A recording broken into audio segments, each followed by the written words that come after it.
It's wild to me that, like, Fourth Wing is technically YA and this is 18 plus. That's what I'm saying. People are so harsh and critical on BL, and it reeks of homophobia. Hello, and welcome to Girls, Gays, Animes, where it is safe to love what you love and love who you love. I am your host, Valsaraptor. I am so excited to have a very special guest with me today. I have Courtney from Delusional Boyfriend Bookclub. She is the mind brain creator, queen, host of Delusional Boyfriend Bookclub. I honestly don't know how she does it all. It's becoming such a brand and like really an empire. And so I'm going to let her talk to her in a minute, but just thank you so much for coming on today. I'm so excited to be here. This is when I was looking for like a BL podcast or an anime podcast, and I started digging into the internet. You popped up, and I was like, that was exactly what I was looking for. Somebody my age who is like got the same kind of, I don't know, taste and eye for fun, who is talking about all the stuff I want to be talking about. And so I don't know, that was over a year ago now that I found your account. Year ago. That's crazy. It's crazy, and it's been so fun to watch you grow and then simultaneously be able to start a podcast and get your advice, especially lately on sound equipment and stuff. It's been really fun to find other people in this niche who are not just consuming stuff but creating stuff. So I'm so happy to be here. Yay! And I'm so excited because you agreed to come on and talk about Boyfriends, the Webtoon series. This is one of my favorites, and I didn't realize how much I was going to like it until I brought it home from Barnes & Noble's, and it is so beautifully colored. The pastels are so cute. And then when I started posting about it, I realized that there's this whole discussion in the internet around this series that I thought was so fluffy and innocuous, but it's been really interesting to try to enjoy this fandom and also like seek refuge from all the people who have controversial opinions about it. So like I've got a little Boyfriends t-shirt on today, and it's one that... Show me. It's so cute, and they have their little, like, flags tattooed on their face. Oh my gosh, it's so cute. So it's fun. It's funny. It's definitely a line that I walk of trying to enjoy my fandom and like what I like and love what I love, like you guys always say. And also just trying not to, like, anger the hordes on the internet, because they really come out. When people get on a hate train, they can really get on a hate train. So I'm so happy to spread my love for the series and talk about it with somebody who's open-minded, because it does seem like there's a lot of people who are ready to bash on it before they've even read it. Yeah, okay. And so the reason it got brought up is because my husband, he does some, like, reviews and stuff and some previews for Webtoons Unscrolled. And so volume 4, so they've been printing the Boyfriend series. So they've been, like, putting it, you showed your print. So my husband has only 3 out to the public. 4. I didn't even realize that was volume 4 that This is volume 4.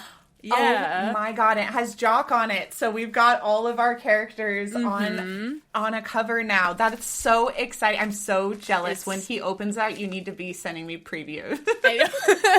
It's so stinking cute. I've been reading it on Webtoons ever since, like, you had mentioned. You're like, oh yeah, check it out and we'll talk about it. And I've been, like, consuming it. I'm probably most of the way through the second printed volume, which is like, each volume's like 50 episodes. Something like that. Yeah, and it calls them chapters in the book, but I know that's not... I don't think that's how it is on the Webtoons. But it is a really large ongoing series, and I believe it's still ongoing. It definitely hasn't wrapped up yet, has it? I pulled up the wiki from Webtoons, and it says that they're on hiatus. Okay, that makes sense. Like, I'm scrolling, and there is currently... And the episodes go by really quick. Like, super duper quick. But there's, let's see, 200 episodes available. They are on hiatus, but it says a note the Boyfriends will return. So that means that this 4th print is, like, will catch them up to everything that's been released on, like, digital Webtoons. That's nice, because I'm only reading this in physical, and I just, like... It's so hard I love for that. me. Yeah. It's so hard for me to decide which ones I'm going to collect physically and which ones I'll read online. But these ones were so obvious, and they're one of the first series I saw just because the pink boyfriends like jumped off the shelf when I was starting to collect. I was like, well, first of all, you don't even need a tag or a label on this that says it's BL because it's so clearly BL. And I knew I needed to have it in my hands, but it's been really hard at the end of each book to just hold off and wait. To not open Webtoons immediately. Yes. I feel the same way about the series, like the printed Webtoons that like I read. I'm like, no, I won't go on. I will say that I read See You in My 19th Life on like the physicals, and I was like, man, this is so good. Like it was like a straight romance, but it was like it had this like mystery aspect to it where like this girl, she could remember all of her past lives, and she was up to like her 19th one or her 18th one, and she like died protecting this guy, and then she was like, I'll find you in my next life. And it was just like this, it was super intense, but I was like, no, I simply cannot wait. This will take too long to print. And so so kudos to you, because it wasn't me. It couldn't be me. One thing I think that's easier about this series is that the plot is really low stakes. There's like no plot. So if it was a murder mystery, which is like one of my favorite genres, there's no way I would be able to. Okay. No way. Yeah, it's giving, and there is, so for the See You in My 19th Life, there is a K-drama for it too, and it perfectly fits into K-drama. So like, it's so good. So to your point about the plot, before we get into it, why don't you give a synopsis for anyone who hasn't heard of Boyfriends? Like, if they go to check it out, like, what are they getting into? Absolutely. So Boyfriends is going to center around 4 main characters. And I would say that the most main character is probably Goth. I think he gets a little bit of the most screen time, and this author does have a Patreon, and I do think that this Goth character is informed a lot by their own history and their own story. So I would say this character is maybe a little bit autobiographical. So Goth is going to be roommates with Prep, and they are longtime childhood friends. Goth is a video game playing art major who is very broody and obviously gothic. And then Prep, he's like a poli-sci major, and he's rich, and he definitely knows that he's gay. And then as far as Goth goes, Goth is a trans man who is also gay and a little bit less, I would say, interested in like the dating world because he's always had a crush on his childhood best friend, Prep. So when they get to college, they're rooming together, and Prep is obsessed with finding another boyfriend, and Goth is obsessed with getting Prep to just kind of calm down and chill out a little bit. At the same time, he wouldn't mind if he got some affection returned, but he doesn't press it. He doesn't want to risk their friendship. So as they're going through their college days, Prep is whining and moaning about not being able to find a boyfriend, and Goth is trying to make a point to him that it's not as hard or as important as he's making it out to be. You can just pick anybody off campus, and that's when they run into Nerd. And Nerd might be my favorite little character. Oh my gosh, I love that you have this visual aid. This is perfect. Yeah. So, Nerd is a femboy, and he is, I would say, androgynous. What do we have a specific term for him? Wait, hold on. I have that. Hold on. Here we go. These are the character bios. Amazing. With their genders and sexualities. Amazing. Except for... yeah, so he's male-leaning. So he's definitely a non-binary femboy. I think his flag, like, we see an actual femboy flag, which I didn't know that was, like, a proper flag. But I think that might have been a special art that the artist did for their Patreon. So Nerd is hanging out. He's definitely gay. And he's hanging out in the campus square. He fumbles his bag, I think, and drops his bag, and Goth walks over, helps him pick it up, and asks him out, and immediately they start dating. Prep is annoyed by how easy that was for Goth after he's been whining and moaning about it, and he runs into Jock, and all of them have names. So you can see right here, their names are on the other sheet you had. They each have a name. So, yeah, let's see. Vincent, Felix, Adrian, and Kevin. And one huge misconception about this story is that the author didn't name any of the characters because they just stereotyped the characters so hard. And I take great offense to that because they did name the characters, but for ease of reading and because the style is so bubbly and the plot is so light, I think that getting away with nicknaming the characters is really easy on the audience. So we have Prep bumping into Jock. I think Jock like throws a ball at his head or something like that, and on accident, and they meet up and they end up connecting and going on a little date. And then the four of them end up interacting and realizing that the attraction goes four ways and all of them have sparks between each other in different ways. And so we have Prep and who is it? No, it's Goth and Nerd. So Goth and Nerd is very knows himself very well. I don't know how Nerd is the catalyst. He's absolutely the catalyst. Yeah. And I don't know on your channel, how careful do I need to be? Can I say he's the kinkiest? Oh, we nearly showed full detailed peens once, so use whatever language you like. So Nerd, while he looks the most innocent, he is absolutely the kinkiest. He has got it all up in his head how this could work out, and he introduces the dynamic to Goth pretty quickly that he has felt some feelings when around Jock and Prep, and he would love to explore that a little bit. And Goth is really, he's a service dom, so he really wants everyone around him to be happy and fulfilled. And so he's happy to let Prep or to let Nerd explore whatever he wants to explore with these other people. So he asks really let their relationship be like what like Nerd is proposing. He's like, I've never done that before, but I'm interested because as you mentioned before, he had a thing for Prep, aka his roommate, aka childhood best friend anyway, and he's like, oh, if they're together and we're together and we become together, I'm in. Exactly. He's like, this has left a door open for me to explore things with my best friend and also keep seeing where things will go with us. Yeah. So it really has this beautiful breath of fresh air where everybody is communicating really well with each other and expressing their wants and needs without any sense of shame or societal pressure to abide by certain standards or certain norms. So I really loved that.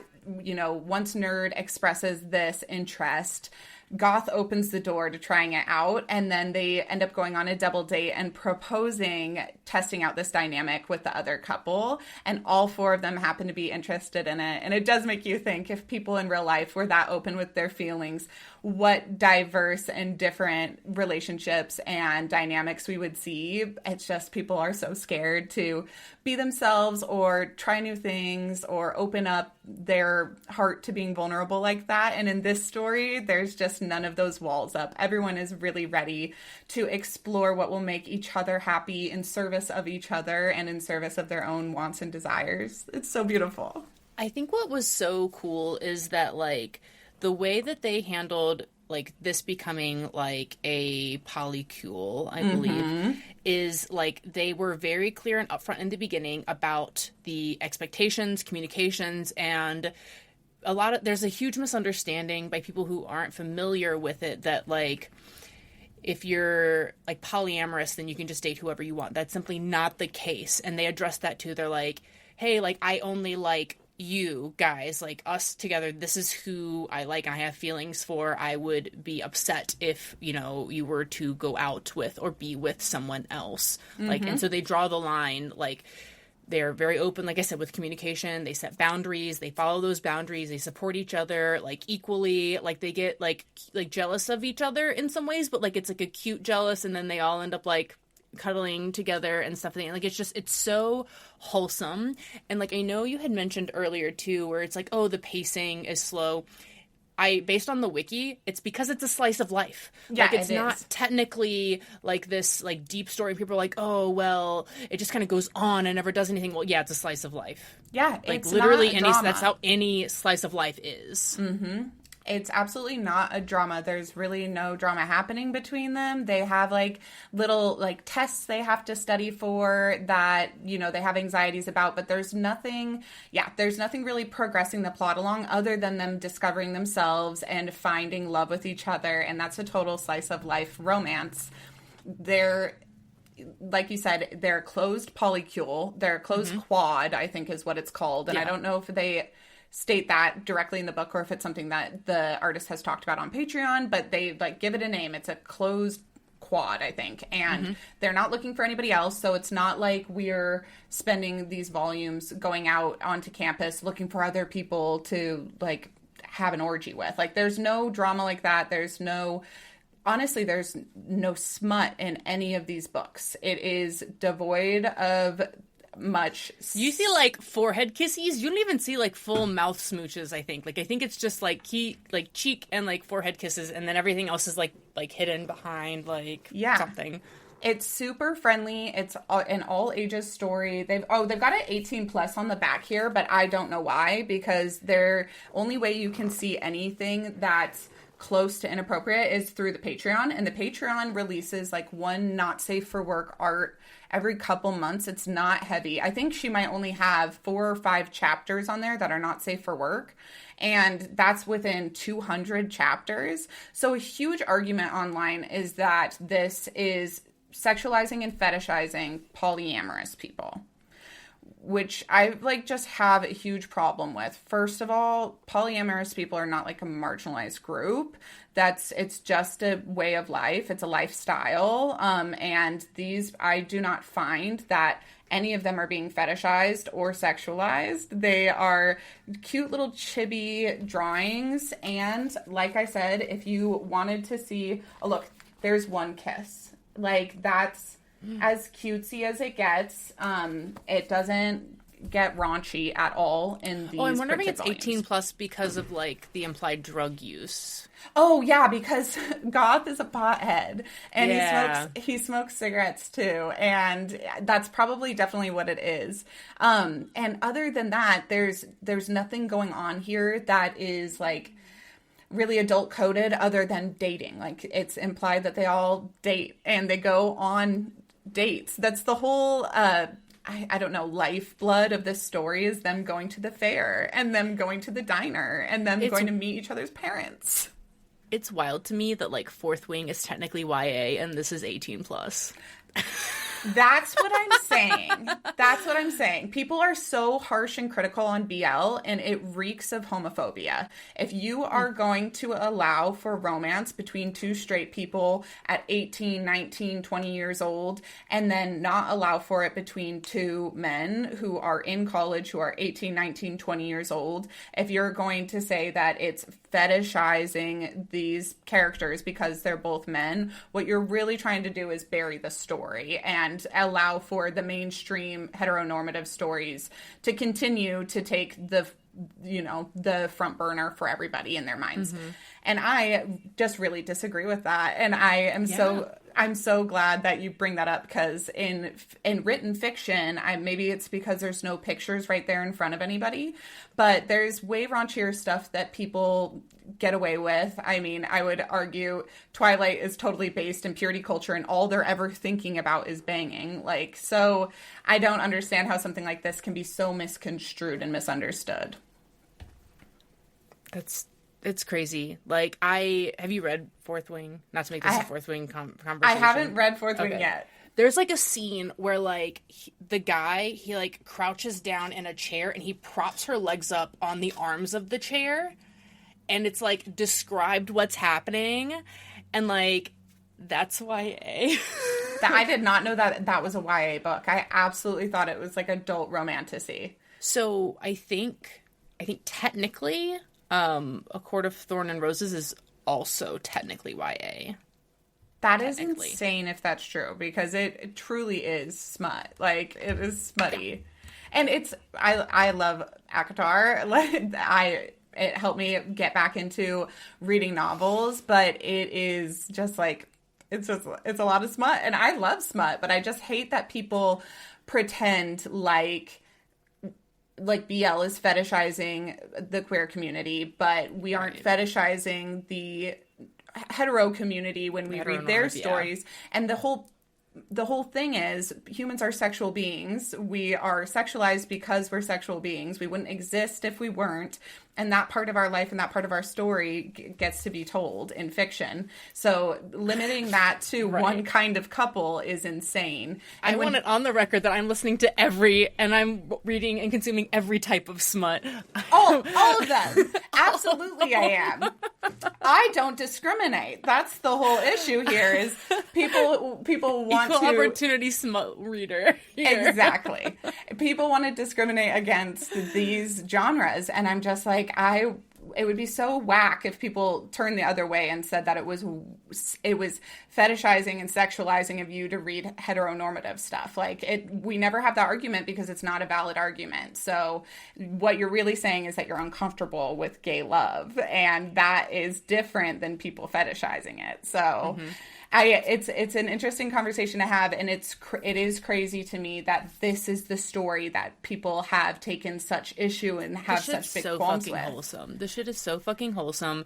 This was the first like written BL media that my husband consumed, and like he's I mean, granted he's reading it, he's got the preview that he's gonna do, but like he's like he never even like once like came to me and was like, oh, like can you like, it was just because it's so clean and wholesome that he was just kind of like, yeah, I'm reading it, whatever, like, yeah, it's a romance slice of life, yeah. And if you appreciate art, it has one of the most like unique and recognizable art styles. God, this is so freaking cute. It's so freaking cute. And the color palette, like all of the pastels are so eye-catching. It's brilliant. It's so wonderfully done. I know the other issues that people have with this series, really, the whole series is about these four dating each other, coming out to their parents, passing their college grades. That's the whole heart of it. If you want to read any of the spicy stuff where they learn more about their sexuality, you can go to the artist's Patreon, which I subscribe to, and I think it's a wonderful Patreon. And that goes much deeper into kind of the characters' growth as far as finding themselves. And there's one special chapter that the artist released all about their own asexuality and transness, and how they're both trans, masc, and asexual, and how both of those things have informed each other, how they don't know if being trans has made them more asexual because they're less inclined. They don't want bottom surgery. The character Goth in this story does not want bottom surgery, which is a completely valid choice. And that conversation is delved into. And one huge argument people like to make is that the trans character is fetishized, and that character being asexual is fetishized. And it is crazy to me that somebody who's lived those experiences is not allowed to tell their own story and speak their own truth and educate people through these very wholesome characters on the ways somebody can be both asexual and sexually active, as well as trans and, asexual. There's none of these things are mutually exclusive, and we all contain multitudes. So it's been very interesting to hear people's opinions on that while they aren't even reading the story. Mm-hmm. And it's crazy to me too, because like it's the implication that like, oh, you can only write media that you identify with. And it's like, first of all, like I have read Morning Glory Milking Farm, and like I know the author has never been a centaur before.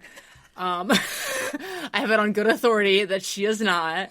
But like, you know what I mean? And so like a lot of BL is written by female mangakas, and it's just like, it is crazy to me that like a trans person can't write about like being trans, and someone who's ace can't, like, but then like they're hyper criticized, like, oh, well, you're trans, so you're not allowed to write about being gay. Well, like, what do you mean?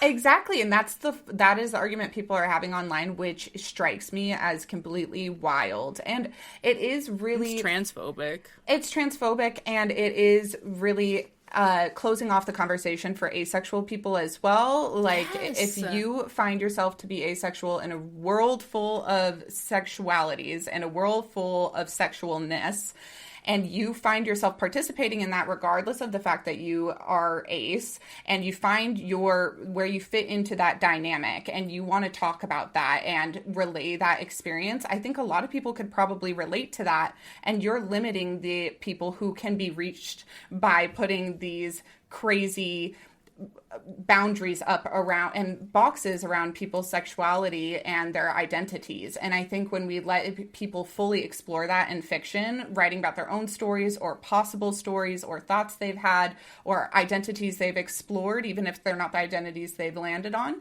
that is what fiction is all about. It gives us the multitude of lives that we're not able to fully live all at once on our own. We get to live vicariously through these characters, and sometimes we get to flesh out our problems and our questions and our concerns through writing and through reading. So I think the more freedom we give to each other to explore those, the better. It also creates a sense of normalcy where it might otherwise be lacking. So you might have someone who's like confused and doesn't realize that certain sexualities or gender identities are options, but for them to be able to consume media where like they can see these characters exist in their own world, but to be like, oh, I didn't realize that, like, you know, I see that this character's feeling that way. That's how I felt. Like, is that why, like, I felt the way that I have for so long? And so it allows people to, like you said, like, find themselves in a world where they didn't know that they were lost. Absolutely. And I have learned so much from this artist reading through their special chapters and the moments where they've delved into that autobiographical side of their character. They do admit like Goth has a lot of the same characteristics that they have, and it's helped them to not only communicate with the outside world what they're going through and how they feel, but also has helped them understand themselves. So like the simple fact of not wanting bottom surgery as a trans person, it's not something that's talked about often, and it would be seen outside of what people are starting to now understand as like a trans journey. When you think about that from start to finish, you might have one stereotypical journey in your mind, and this person is opening up their world and showing you that there's another option. And there might be a young person out there who is thinking to themselves that they're trans, but they don't want to go through surgeries, and that they would like to, you know, opt out of certain parts of that journey. And now they have a role model that they can look up to, and even a character in a book who resembles them and is representation to what their future could look like. And I think that's so, so beautiful. So I have a really hard time hearing that hate on the internet. That I have a couple of videos where my husband literally in one of these videos hands me the volume 3, this adorable volume with a nerd on it. And then right afterwards, he hands me volume 6 of The Titan's Bride. And I will tell you, the amount of hate comments I get for boyfriends completely outweighs the amount of hate comments I get for The Titan's Bride, which I would say is a problem. There are problems you can find with The Titan's Bride. I don't have problems with them, but I would say that story I would expect to be a lot more controversial than this story about 4 college students who all have a completely wholesome love story. Speaking of 4 college students, there's actually 8. Because of the girls! Because there's also girls! The girlfriends. So this author really has done their work to be representative of everybody they can think of, including the entire flip side of this friend group, which is the girlfriends group. Let's go through the girls. Okay, wait. Let's start with Jock. Gorgeous. So this is going to be Jock's sister. Is that right? Yeah. That's right. Yeah. So, yes. And she is, let's see, does she have her flag? Is she bi as well? Yeah. Oh no, Prep is, I had them in the wrong order. Jock is pan. Jock is pan. So yeah, we've got pan representation. We have trans, we have bi, we have gay, we have femboy, we have ace. Intersex. Like it's everything. Yeah. Let's see, I wish I understood all the flags better. So we've got bi, trans, lesbian, intersex, pan, This one I think is ace because it's also ace for goth, and then these are just gay. Yeah, so a myriad of flag options and like combinations too. And all these characters were born in the 90s. There's no argument except that for Nerd. Okay, Nerd was born in 2000, but boyfriend, today Nerd would be 25. Nerd boyfriend, yeah. Right. And in the story, like 90s, early 2000. Yeah. Mm-hmm. And in the story, he starts out 19 or 20 as like the youngest character. So there's no issues with age gaps here. They've really shown us everything we could want to see in representation as far as who these characters, how they identify, and who we could find ourselves in the story. I also love the variety of ethnicities. Oh, yeah. For the characters as well. So for those that aren't... Yeah, so for those that are listening, as we go through, like...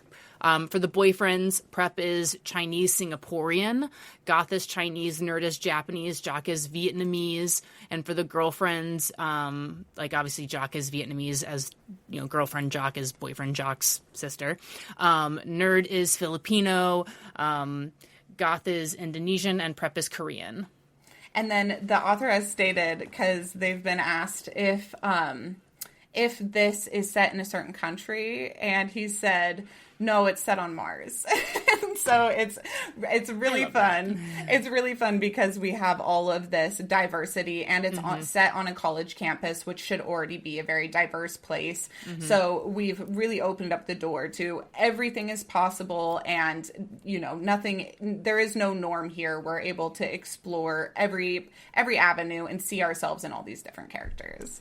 I'll also say in the character profiles that they released, I love that it also has their age. So like we show here that Nerd starts out as 19, that's fine. But it like shows their star sign. So like Nerd is a Gemini, and like, yeah, that tracks. I don't know if I've ever paid attention to that before. I love that. Okay, yeah, so that was my very first note that I wrote down is like, wow, 4 boyfriends and no fire sign. Is that right? No wonder it works. But I don't think that there's a fire sign in the girlfriends. Oh, no, there's an Aries. So girl Nerd is an Aries, but that is the only fire sign in any of them. I'm furious about the lack of Leo representation. That was basically what I was saying, but I was like trying to loop it in by saying fire sign so that I wasn't like over Leoing the situation. But that was really...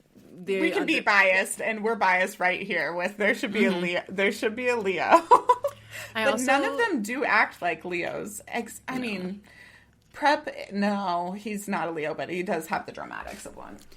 I love that Nerd girlfriend, because they have character like rankings and character stats, and so like Nerd has a number of OTPs, and she's got 5 out of 5. And then her other like stats are like typing speed and average kudos per fic because she writes fanfic. It's got the little AO3s. And it's got the AO3s, and so peak. I mean, these are all just like, and they're all so cute, and like the amount of detail that goes into even just creating these character cards it's so good. There's also like a little bit of, I feel like there was another visual that I had that like had like the backstories on the characters, but like going back through girlfriends, girlfriend Jock is boyfriend Jock's sister. Prep used to date Prep, and now they are like nemesis. Yeah, they're both like presidents of their school club somehow, and they're like rivals. I love that girlfriend Prep is a law major and boyfriend Prep is a business major. But Prep is the girlfriend Prep is also a streamer, and sometimes she streams with boyfriend Goth, and it's super cute. Nerd, since she does fanfic, has been drawing like fanfic of the boyfriends as a commission for boyfriend Nerd, and then goth girlfriend. Honestly, she's a baddie. I was gonna say, who would be your delusional boyfriend? So on my channel, I have to choose a delusional boyfriend at the end of every series that we go through, whether that's manga, manhwa, anime, or romance novel. And every time I ask Val this question on the anime episodes, she just like clams up. Who would you, of the 8, who would be your delusional boyfriend? No, I'm having gay panic now.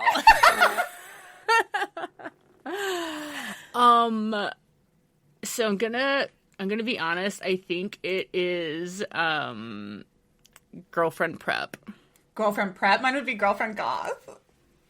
Girlfriend goth is such a little hottie totty. And then if I had to choose a boyfriend, I would definitely pick nerd. Nerd is like he's so spicy. He's so spicy, and I just love that. I also love that he's an astronomy and math like double major. And he's That's cool. Kind of struggling with his classes because he just wants to hang out with his boyfriends all day, and he also wants to get both of those majors, so he's like spreading himself so thin. He's a total Gemini. Honestly, yeah. And then if I had to pick a boy, it would probably be Jock. He's just like his good boy level is a 5 out of 5, which honestly, yeah. Also, he's got 4 out of 5 TikTok followers. But he's just like so observant and thoughtful when it comes to his boyfriends. And then also the way that in one of the episodes, his mom was like, come visit. And he's like, okay, can I bring my boyfriends? And she was like, yeah. So then he brought all of his boyfriends to meet his mom. And then that's where we met his sister. It's so pure and like wholesome and good, and I don't understand how anyone could like hate on this. Yeah, the angst level is at 0 for this. Everything they do is so fluffy and accepting and happy, and with a world full of so much discrimination and hate, it's nice to have a story where we don't have a ton of those plot lines where people are getting beaten down. In fact, they're all lifting each other up. Even the characters who are like rivals or nemesis, they in the end are friends. Mm-hmm. They all along make sure that each other are taken care of and that they're included, and it's just really, really sweet. I know one problem people have with this artist is that I think they drew some K-pop idol in a not safe for work drawing, and they did some not safe for work BTS fan art. But I think the artist themselves was very young. They were 14. So it was a mistake for sure, but it's also something that I'm not sure you can expect a 14-year-old to have a perfect moral behavior. Compass. The frontal lobe is like fully underdeveloped. Yeah, and I'm not sure that those kinds of laws or those kinds of problematic content have the same impact on you when you're also underage. Like, I just don't think you're thinking about who else is going to see that. And I think they learn from it, and I don't think they'll ever escape that reputation as is seen by all this hate. And I think that's a real shame that an artist, when you see an artist and you go through their journey and you follow them into fame and you watch them go from being inexperienced and a rookie to being seen on a worldwide stage, you expect them to not only have an art glow up, but to grow as a person. And, this artist wears a mask full time so that they're not constantly harassed. And I would say that you have to let people apologize and grow, and the cancel culture can get really out of hand. And for some people, of course, I wish that they would be removed from the public eye because they're harmful. I do not think that this artist is harmful. I think, in fact, that their work spreads love and acceptance throughout the world, and that is what art is meant to do.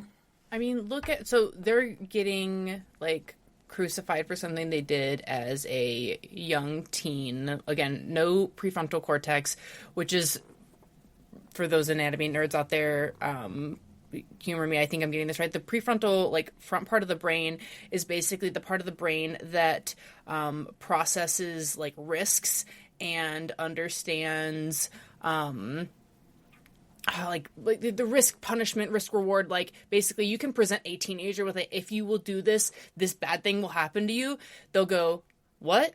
Because they can't, that part of the brain literally is not there. And so they're like, I know you're saying that's going to happen, but I don't care. Yeah. And so, like, risks don't exist. And, like, there's no, like, deeper level understanding of the implications of their actions. That's just a teen thing.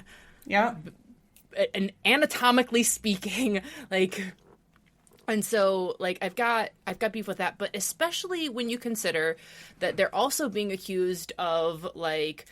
basically stepping out of their lane and writing things that they don't deserve to be writing.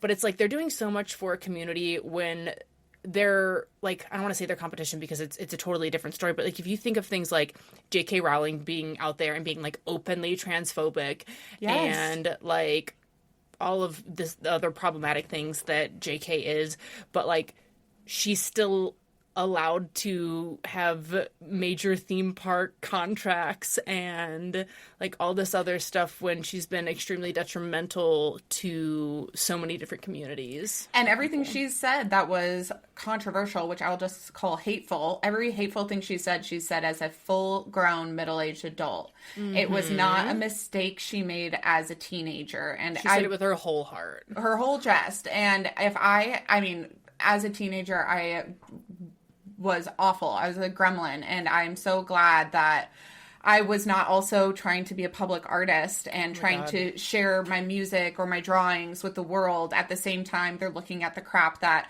like my poetry I'm writing on Facebook that's, you know, full of nonsense. I feel so bad that this artist had that experience, and it wasn't just them showing a drawing they made of an idol they liked to their friend. They had unfortunately a platform as a teenager, like many of these YouTubers did when they were young. And when you are that age and you have an audience, that audience will remember. And I did not know this artist at that time. I was introduced to this artist as an adult and as they are an adult, and I can't see a single thing that they've done wrong. And I wish that we could, just like you have your juvenile record expunged if you've committed a crime, I feel like this author should get a fresh start and people should read this story. If you want to read the story and then tell me that they're fetishizing or sexualizing or harming anybody, you're welcome to your opinion. But if you have not read the story, if you haven't actually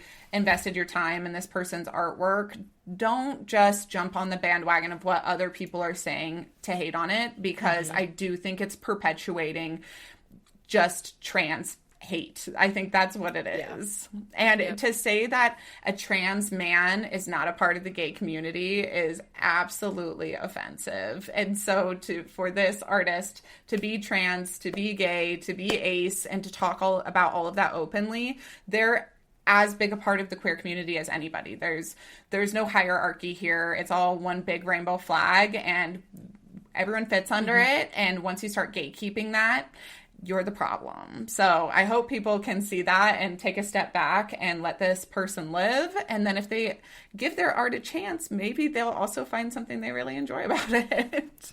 Yeah, when I was, like, trying to read up on, like, because I read it and I was like, you had mentioned to me before that there was some controversy, and I was like, all right, let me read this. And I'm reading it and I'm like, where is it at, though? So then I'm, like, going into the Reddit forums, and I'm going onto the wiki pages, and, like, one of the top Google searches was, like, why, like, basically, like, why do people have beef with boyfriends? Yes.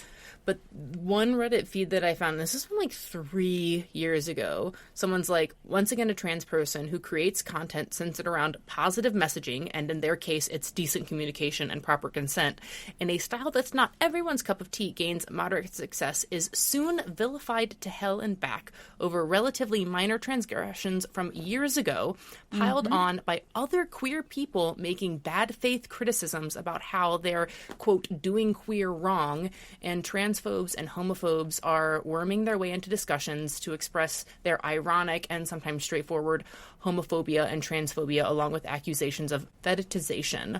Exactly. And then this person's like, for fuck's sake, like, we can't have anything nice. I want to read the pinned comment on that one video, because I was like, you get the pin because you're the first person to comment something intellectual about this issue.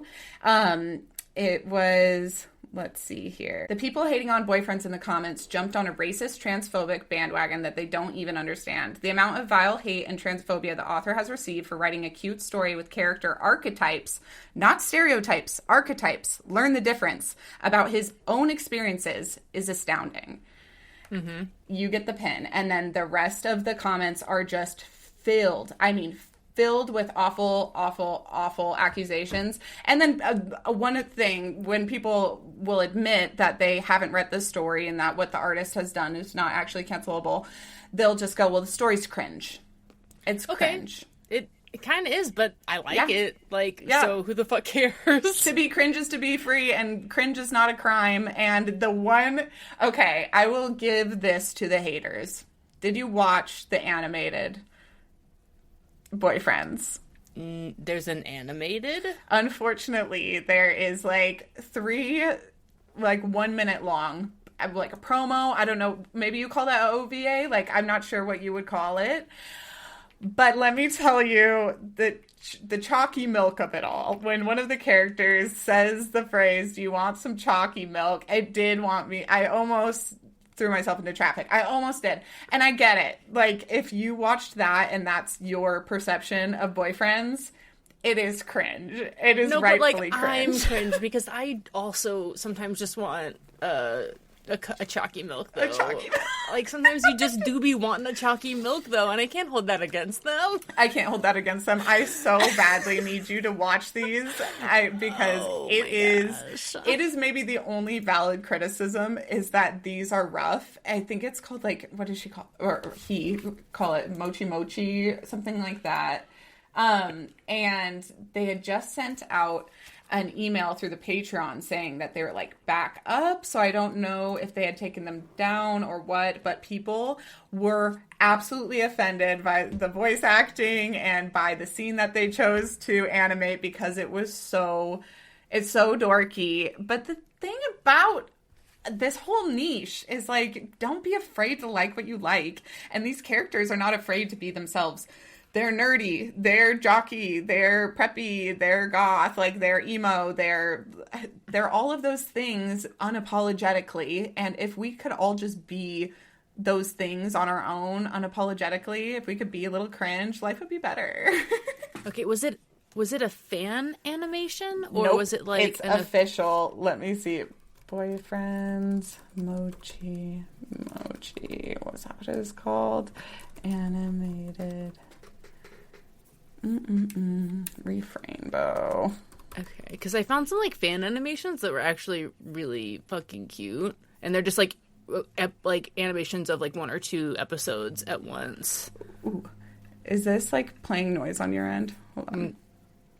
I don't hear anything. Let me see if I found it. Okay, so definitely if you type in Boyfriends Episode 1 Webtoon dub, it shows. Oh, wait, this isn't even... No, this is not even it. This is, That's you said, a fan thing. Yeah, and the fandoms are super cute. Fake news until I will find it for chalky you. Milk.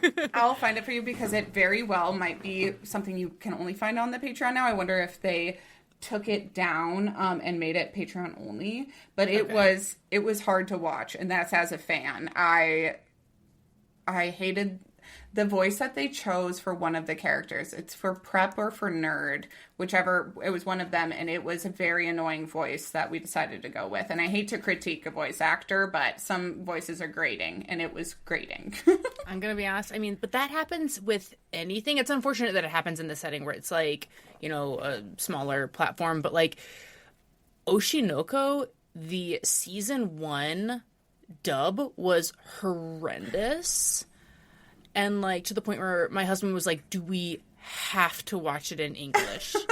He was like, it is causing me physical pain. And I'm like, hey, it's a new voice actor. They're learning. And, the second season was better. But it's one of those things where it's that sort of thing can damn the animation. It definitely can. But I would say that this author goes out of their way to provide as much content for their fans as possible. So like constantly coming out. If you join the Patreon every month, you get artwork sent to you, and it's so stinking cute. They also did the artwork for Yaoi France, or what is it called? The Yaoi con that's happening in Paris. They did the artwork for that, and then on top of that, they're constantly at cons and constantly coming up with new keychains, new prints, new merch. So the fact that they did the animation was just a fan service. Like, they're just giving the fans more of what they want. And I think that's really kind. I love an artist who is considerate of their consumer and trying to give them more of what they want, feeding them, if you will. Yes. Okay. And it just listed as YCon, but I assume it's short for YaoiCon for France. YCon for France. And the art that they did is gorgeous. It's this like pastel outer space artwork. And I found it.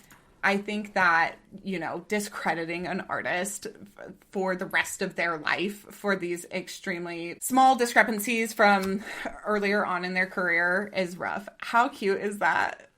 It's so stinking cute, and you can tell the art style is really coming through. But oh my gosh, I want this outfit. I want that outfit. I want that outfit. I want that girlfriend. I like that. I know, right? It's super cute. So for those listening, just Google search up YCon France and look up it's a galaxy art for it. It's super cute. It's so cute. And this author, I don't know if we've said the author's name, but it's Refrainbow. And Refrainbow, you can find them on like all of the platforms. But this art style, I guess, did get really trendy when TikTok first came out. So like in 2020 around there, everyone was drawing their art or their OC in the style of boyfriends. So it reached this pinnacle of its popularity. And then that's when everybody really tried to cancel the artist. But that art style is it's so recognizable, so unique, and so fun that it seriously is one of my favorites. So go through. So you said you're part of the Patreon. So you get like random art. You get access to different and like extra media. So whether it's videos or art, like so you get art. to see all of their works in progress, which is really fun because you do get some hints at what's coming up in the next chapters. So if you're like dying and you can't wait, you get some sneak previews, and then on top of that you get bonus not safe for work chapters, which, like I said, I think there's 4 or 5, and I think that there will probably be enough for each character to interact with each other, which is really interesting.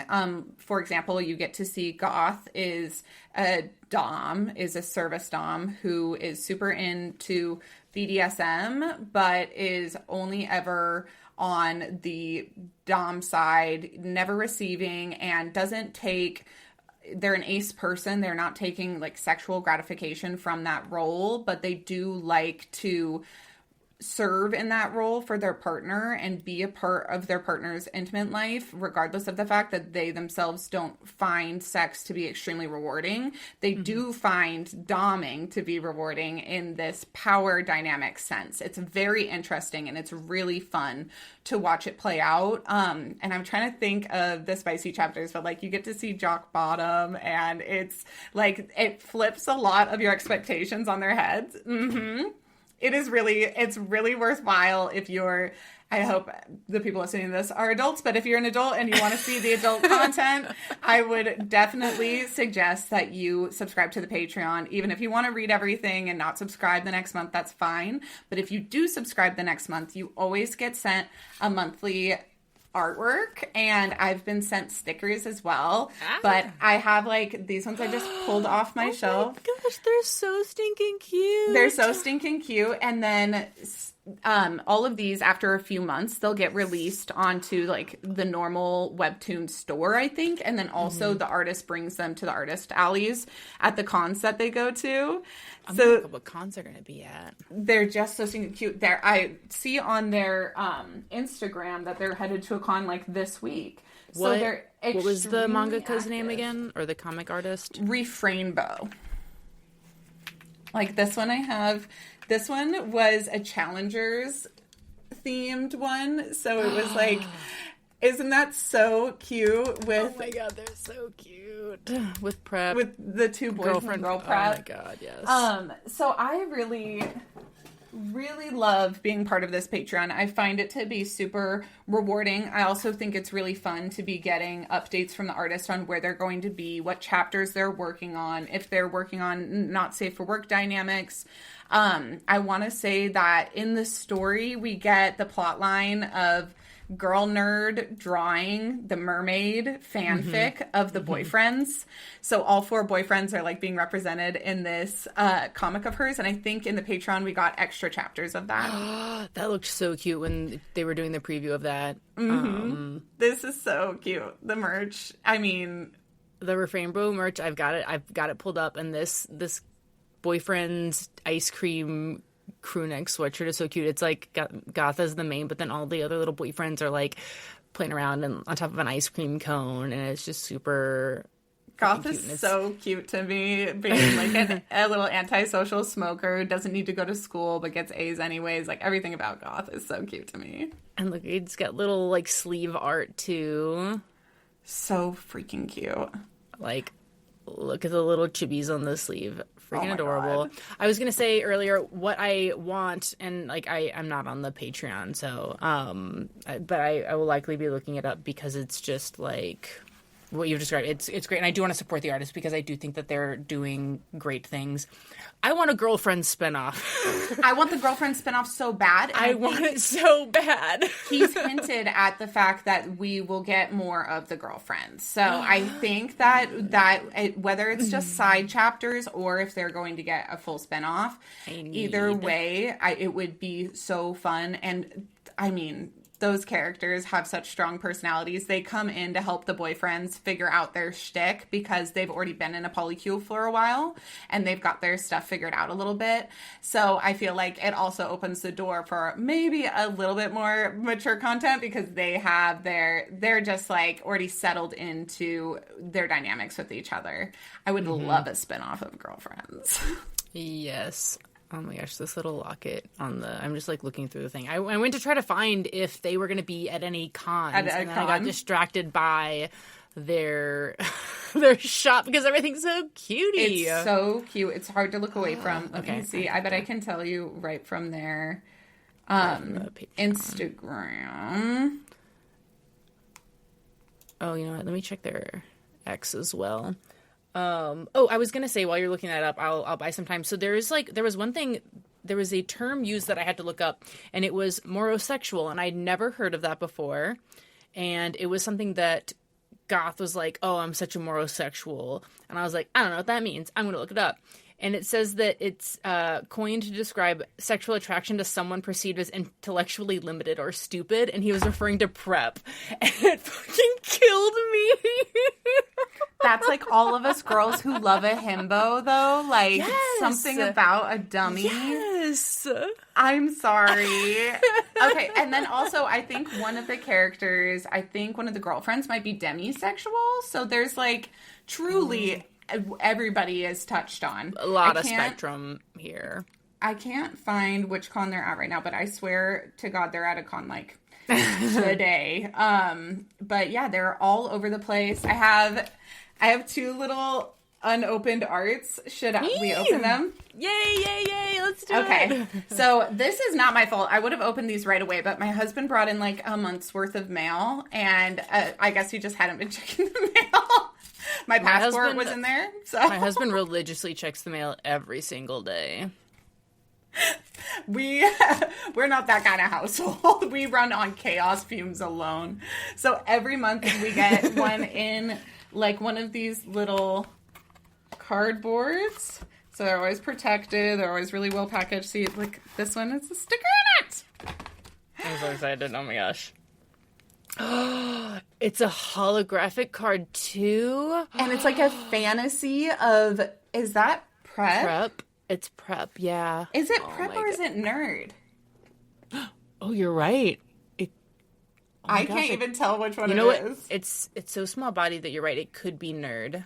It could be nerd. Also, just like the little eyes are kind of giving me nerd. But then this is a chibi. Oh my gosh. Yeah, it is because it's goth.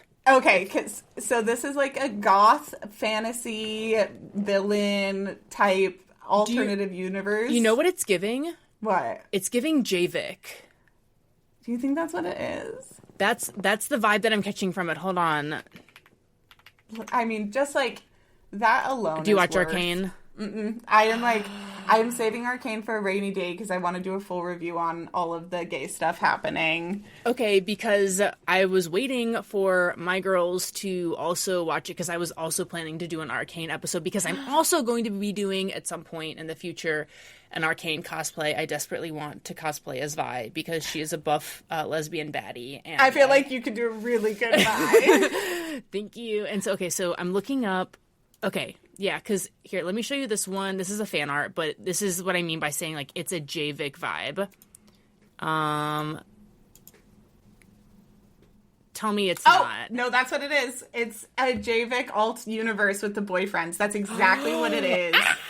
So that's what I mean. Like, the artist is not just doing their comic. They're doing their comic and then also feeding into all of the, like, delusion and the hype in these other fandoms and then It's giving like their kind of fans a meta. It's like a meta delusion too, right? Where it's like, or it's like a slight implication that like the boyfriends are shipping JVic too. Like it's Which so they would be. good. They would. They absolutely They would. would be, like, watching together and having little movie nights with their chalky milk. I could totally see Nerd and Goth just like nerding out to Arcane and then shipping JVic. Like that's a canon event.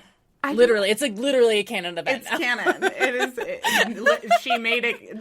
He made it canon. Ugh, I don't know why I do that. It's because so many BL authors are women that I'm used to using those pronouns, but it's really fun to have a male artist and author. And these are just like, they're sending me. They're so cute. They're so cute. I'm so glad that I could be here to let you know that it's an Arcane mashup. Me too. Otherwise, I've been like, this is some fantasy AU. It's cute fantasy art. I mean, it is. I absolutely love, I wonder if I can find it fast enough. I love the mermaid AU that he draws, that he has one of the girlfriends draw them in, because it's just, like, you get the boyfriend's universe, which is set on Mars or whatever, but then you also get these little bonuses where you get to see them in a fully different environment, and here it is. This, I would take this full, if they wrote this entire comic out, it's like Ursula character, and then we've got... Goth as Ursula, and then Nerd as the Little Mermaid, and Jock as the Prince. And then, it's probably my favorite chapter. It's so stinking cute. I want the one with him and his little tail. So, yeah, he's, like, fully a mermaid. Fully, we've got baddie Ursula. And I would take this whole story. Wait, they dropped face cards? Did you get the face cards? What does that mean? Like, the, K-pop style, face cards? Did you think get, that's look what's at this? in here? Okay, sorry if I spoiled it. Open it. I really hope it's face cards. What's in here. God. Okay, I would be so excited because I do not have any face cards. Well, because what would be so wild about it too is that they could potentially drop them and certain people get certain characters and it create this trading market where people are trading their different face cards of the different boyfriends and the different styles. And now I'm so excited. That could be it because it's not this. So maybe it is still going to be. Oh my gosh. Okay, I'm kind of mad that I didn't wear my other shirt now because I have this purple shirt, which I've still got to send you all the extra ones that I got. I remembered what I did. I bought this Hot Topic order of all this boyfriend's merch that was on super clearance, and then I forgot that I ordered it and ordered it again. So that's why I got everything. Oh but I had gotten it in 2 sizes, and one of these shirts is a purple shirt with them all playing a Pac-Man game. Because they're a bunch of video game nerds. So this is so cute. a chibi art. And is that the Space Needle?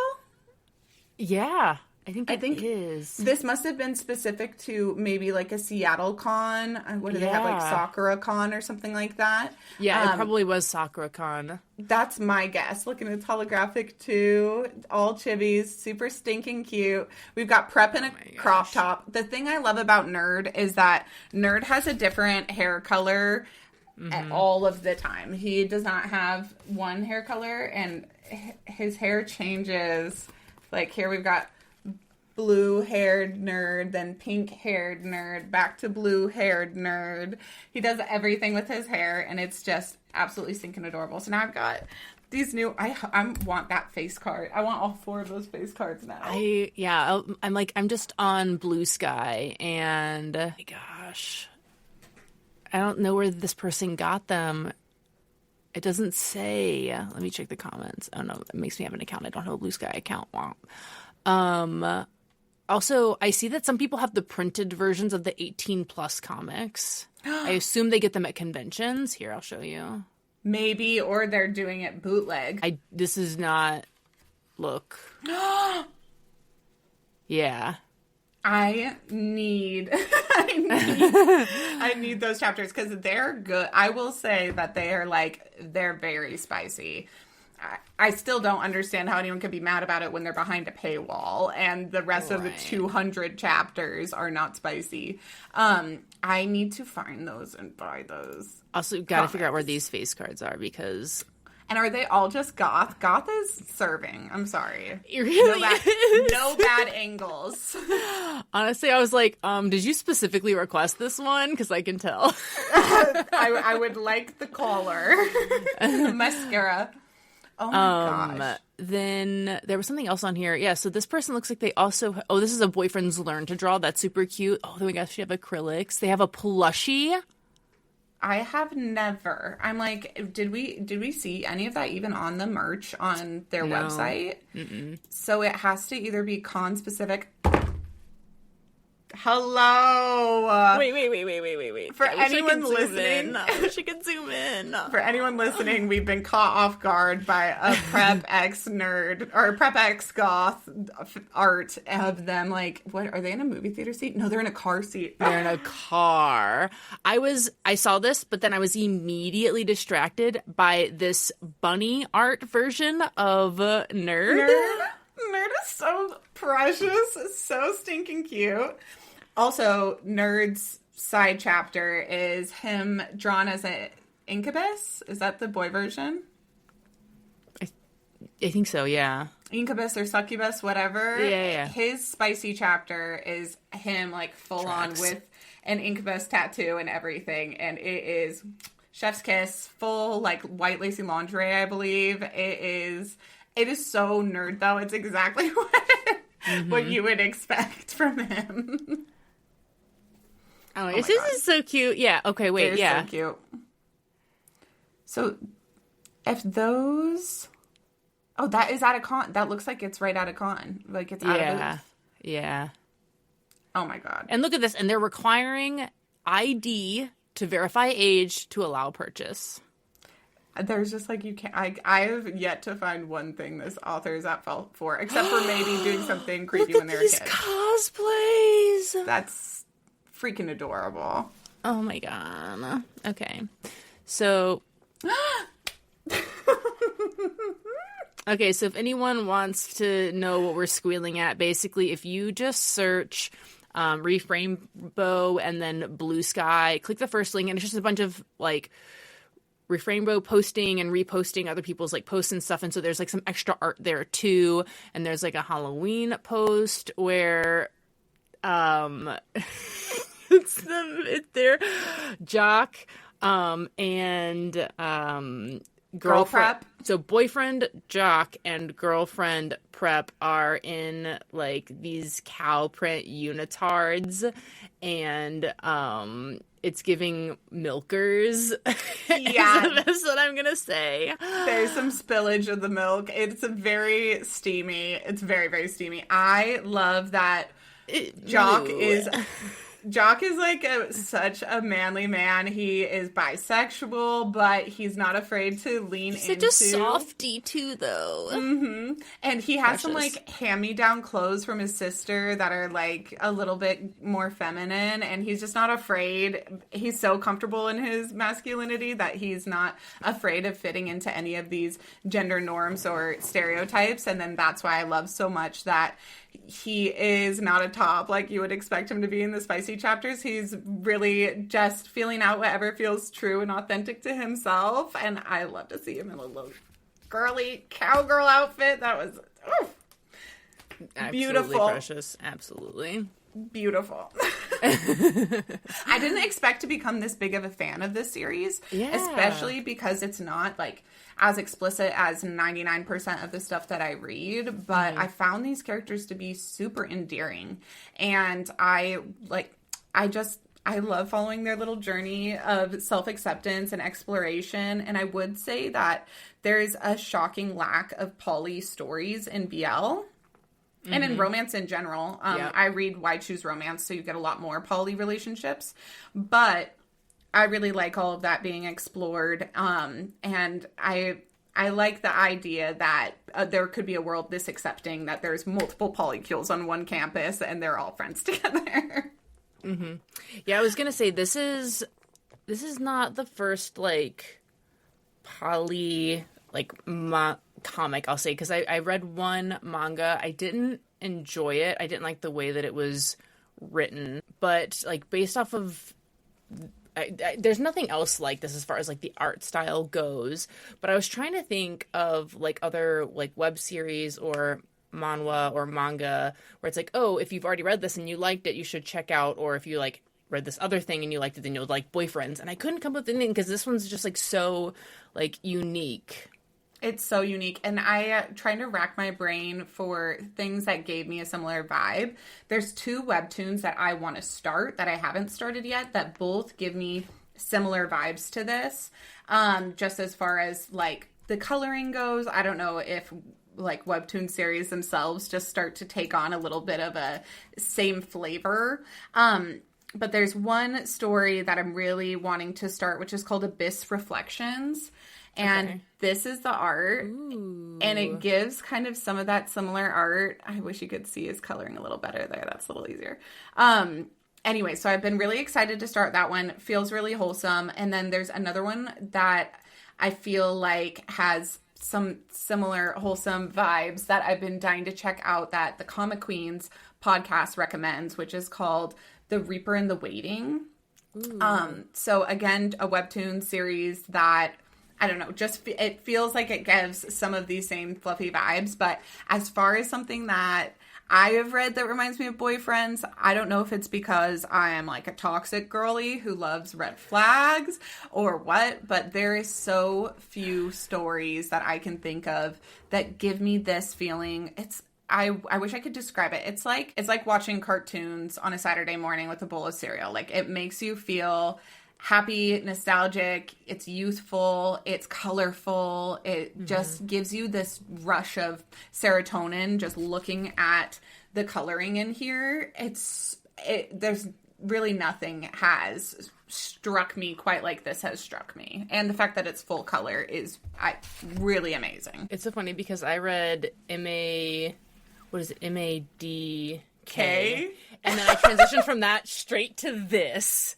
And so it was like an absolute like brain cleanse because it's like 2 like polar opposite ends of like media consumption. Opposite as you could get. Like that. So MADK I loved so much, and where nobody is talking about how problematic MADK is. Oh, it's super problematic. Everybody wants to talk about how problematic Boyfriends is, and I'm just blows my mind. Absolutely blows my mind. Those 2 things are sitting on my shelf together, and if I had to put my money on which one I thought people would get mad about, it would never have been Boyfriends. No. And maybe that's what it is people, if something is outrightly controversial or outrightly grotesque or outrightly different, people are willing to give it that leeway. But when something is branding itself as like as happy for everybody and good for everybody, then people are quick to be like, it couldn't be 100% wholesome. It couldn't be 100% fluffy. And it really can be. And it's, honest to God, is. Like, it really is. Like, I'm trying to think of, it's the most wholesome shit I've read recently. It's the most wholesome shit I've ever read. And there's, like, when you said it earlier, you're like, there's no drama. There really is no drama. No drama. And it is quite refreshing when in our normal day-to-day lives there's so much drama, and when you see a relationship that falls outside of the heteronormative standard, there's always drama around it. There's always people ready to pick up stones and throw them, and in this story those characters don't exist. Those characters who would throw stones, they are nowhere to be seen, and you finally for a moment get to live in a world with no angst, with no drama, with no hate, and that is an escape from reality that we all need. And that's a fantasy. Even if the rest of this isn't your fantasy, a world with no hate is a fantasy I think all of us can get behind. And if that's when you're actively rejecting, I do think you should take a good hard look at why that might be. Yeah. Like, to your point, there's so many different, like, problematic, like, actually problematic things out there, but, like, this is not where people should be spending their energy. Like, it's... No. Blows my mind. So, yeah, if you haven't read Boyfriends and you need a brain cleanse, or, like, if you really just want something super, like, happy and low stress, like, go read Boyfriends. It's available on Webtoons. If you end up liking it, like, go and support the author however you can. If you want to check for print versions, this is my shtick. Go to your public library, request at your public library if you want to read physicals. And that's another good way to make sure that it's more accessible to other folks by, like, putting in those requests and making sure that the libraries are filled with good, wholesome media, so that not only adults like us, but also young folks can get exposure to, like, good representation as well. So support all artists also. Absolutely. Yeah, and so before we wrap up, I realized, Courtney, I never gave you the opportunity to actually, like, go through and explain, like, your podcast as a whole and the structure. Like, it's so second nature to me, like, I just kind of, like, know it. I'm like, oh, it's self-explanatory. It's the Delusional Boyfriend Bookclub. It's right there in the name. But go ahead and go through, like, the structure and maybe some, like, the way that your schedule works and stuff, so that people check you out, they know what to expect. Thank you. Yeah. So I this year got the podcast up and running. I started posting about all of the romance reads that I was consuming last year in hopes of starting a podcast so that I could meet other people and build an audience of folks who like to read the same kind of stuff I like to watch the same kind of anime, and live dramas, movies, what have you. So I decided this year with the podcast that I would stick to a schedule where we read. It's our year in Yaoi, so I don't know if next year we'll branch out and do a year of Yuri or what have you, but for this year, every month we read a BL manga and watch a BL anime, and those podcast episodes covering those titles are released on the 5th of the month. And then we read a BL manhwa, which is released on the 15th. And then we read a Why Choose romance novel, which features 3 male leads and a female protagonist. And those male leads also have relationships with each other. So it's very much a polycule situation, much like what we've got going on here. And those episodes are released on the 25th of the month. And then there's always a blog to accompany the episode in that specific title as well.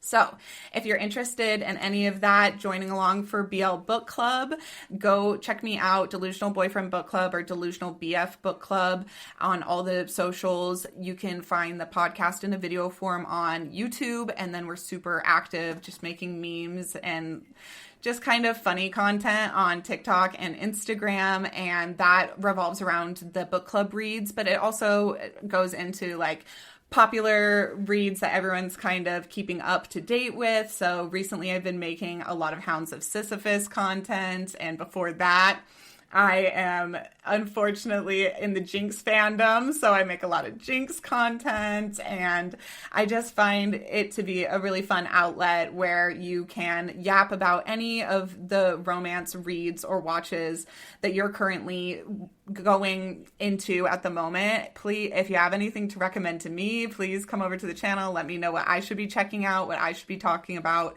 and if there's anything I haven't covered, what we should put on the book club calendar for next year. I just got into the BL sphere about a year and a half ago, and so I'm kind of a BL baby, but it's been my hyperfixation for so long, and all I wanted were other friends who are hyperfixated on this. So meeting Val and other creators on the internet has been a dream come true, and having people write back or comment or let me know that they're listening to the podcast and that was a series they were excited to jump on the bandwagon as well, or it was a series that's always been their favorite, has been really exactly the conversation I was looking for. So if you guys want to be a part of that, come find me. And yeah, at the end, we always choose our delusional boyfriend, and I'm glad we got to do that today. It's always my favorite to narrow down and pick a husbando from every series. So yeah, in this case, also a waifu.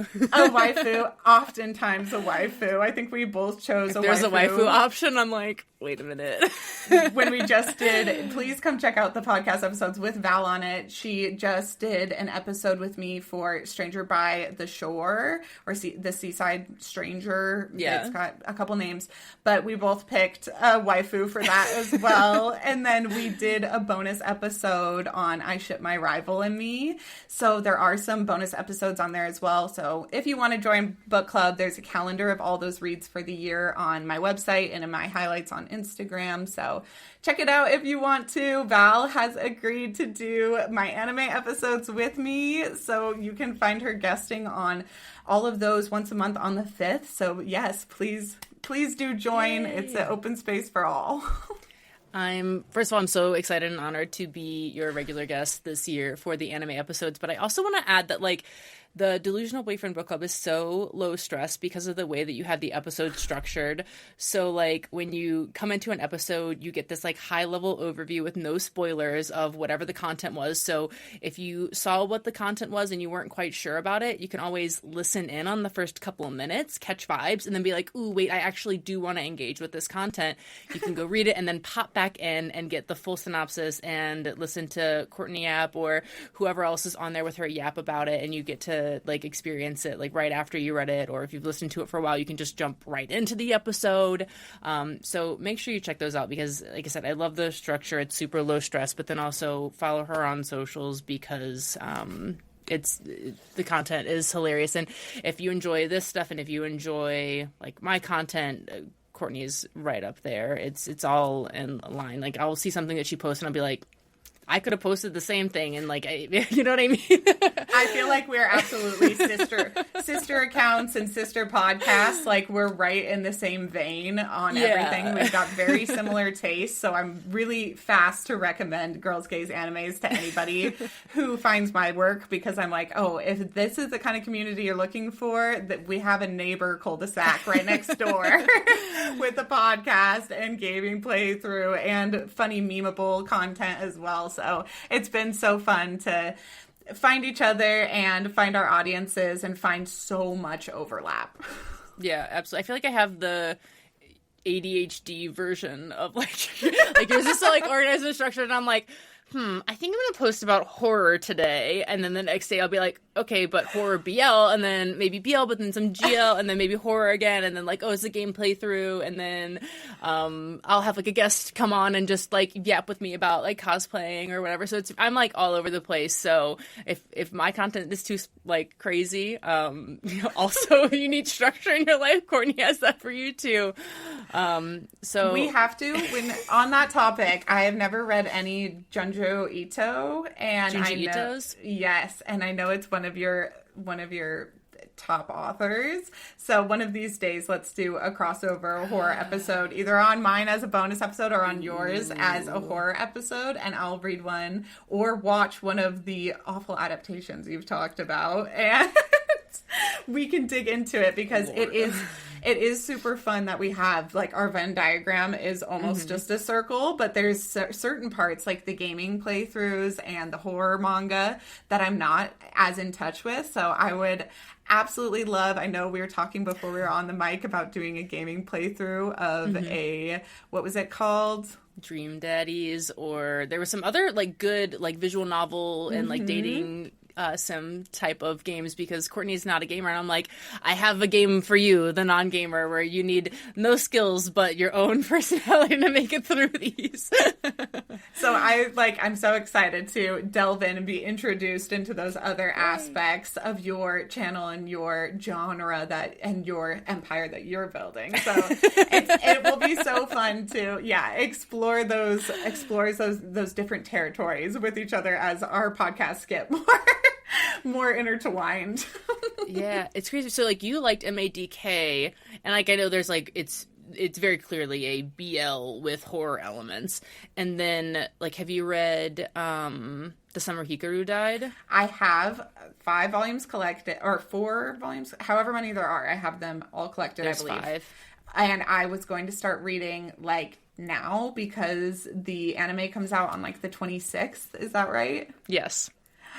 It would be really fun to do like a watch through or a reaction or a review of like the first episode. So I will read them if we're gonna be topical and timely about this, and yes, do it for the release. Okay, that would be super, super fun to me. Yes, absolutely. Because what I was getting at, I was like, all right, there's the horror, like MADK is horror, is a BL with horror elements. In my opinion, The Summer Hikaru Died, it's a horror manga with BL elements. But then like Junji Ito is just horror, but like some of his stuff is like horror. Like he's got a book about cats. It's got like that's like a horror comedy to me. Okay. But then like a lot of it is just like not so much gory as it is like you said that like psychological horror. But you can see like depending on where you start, like a lot of it pulls on like stylistically like Junji Ito, who's been like the king of horror for so long. And it's fun to see like to experience his stuff and then like see his elements like brought into like newer stuff. So I just geek out about like the different stuff like this. So it's cool. But yes, yeah, we should do something for The Summer Hikaru Died because I'm so excited, and I almost want to do like you said like a reaction because that would be really fun. If it's bad, I'll cry on camera. I'll do it. Because I love it so much. It's so well done. I have a feeling I'm going to cry anyways because it's sad, isn't it? It's like it's like deep. Yeah, because it's like I don't know. There's feelings, and it's good. I'm so excited for you to read it. Okay, well, I feel like everyone should absolutely look out for a crossover. Yes. Delusional Boyfriend Bookclub, Girls Gays Anime, like Summer Hikaru Died episode coming up in the future. Absolutely.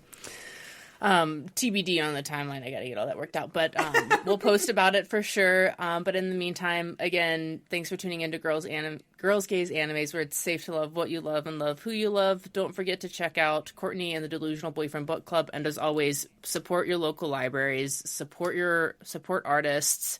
Go out there and make these things accessible. I know times are hard for everyone, but we have to do our part, and even if it's consuming this type of media and supporting this type of media however we can, even if it's not financially, if it's just going out to, like I said, libraries and requesting things that you want to be more accessible for other folks to go out and do what you can. We're out here doing the same. So that's a wrap for Girls Gays Animes. Thanks again for coming on today, Courtney. It's been a pleasure yapping with you, and thanks for saving your art openings for everyone. That was so fun to go through. I'm so excited.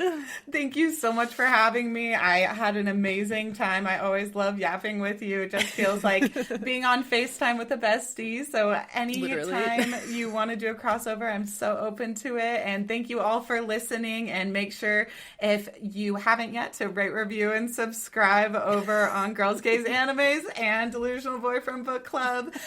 Like Val said, if you aren't able to go out and do big old book buying hauls, it is always great to also support the creators who are trying to get this media in front of more eyes. So thank you so much for being here and listening along, and thanks for having me, and I can't wait until next time. Yay, thanks everyone. Thanks, Courtney. Bye. Bye.